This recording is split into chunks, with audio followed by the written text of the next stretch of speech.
Kota Jambi masih ada genangan air. Ini desa apa nih? Bukit Tempurung. Bukit Tempurung, Kecamatan Kuala Simpang ya. Kota Kuala Simpang. Syedaralun hampir seluruh wilayah Aceh Tamiang masih gelap gulita 2 pekan pasca dilanda banjir besar. 21.00. Janji pemulihan listrik 97% hanya terwujud di kompleks perkantoran Bupati dan sebagian perumahan di Karangbaru. Wilayah lainnya tetap tenggelam dalam kegelapan. Pemadaman listrik menjadikan kawasan itu mati pada malam hari.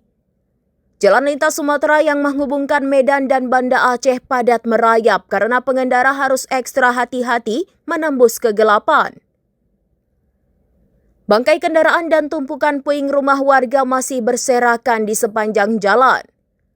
Seorang pengendara asal Medan yang membawa bantuan korban menyaksikan tatapan kosong dan warga yang duduk termenung di pinggir jalan dengan pakaian masih berlumpur. Keadaan warga dinilainya tidak banyak berubah sejak bencana terjadi.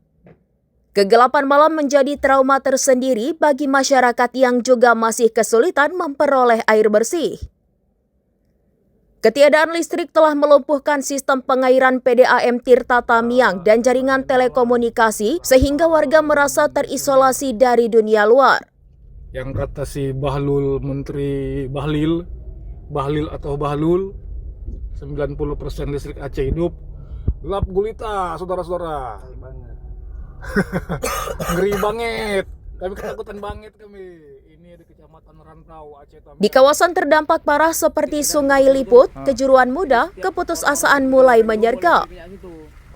Kelambanan penanganan pasca bencana dan distribusi bantuan yang tidak merata menambah beban selain rasa lapar. Warga sempat mengaku belum melihat kehadiran petugas penanggulangan bencana sama sekali. Mereka mengandalkan dapur umum yang dibangun secara mandiri oleh sesama korban untuk bertahan hidup. Untuk mendapatkan sinyal komunikasi, warga terkadang harus menyeberang ke wilayah Sumatera Utara. Dari informasi yang mereka peroleh, sejumlah kunjungan pejabat tinggi ke Aceh Tamiang dinilai belum membawa dampak positif secara nyata di lapangan. Kondisi kelaparan, kegelapan, dan kehidupan di pengungsian darurat masih menjadi kenyataan pahit yang harus dihadapi masyarakat. Dari Aceh Tamiang, Rahmat Wiguna, SerambiNews.com. 21.00. Listrik mati, rumah-rumah hancur. Download Tribun X sekarang, menghadirkan lokal menjadi Indonesia.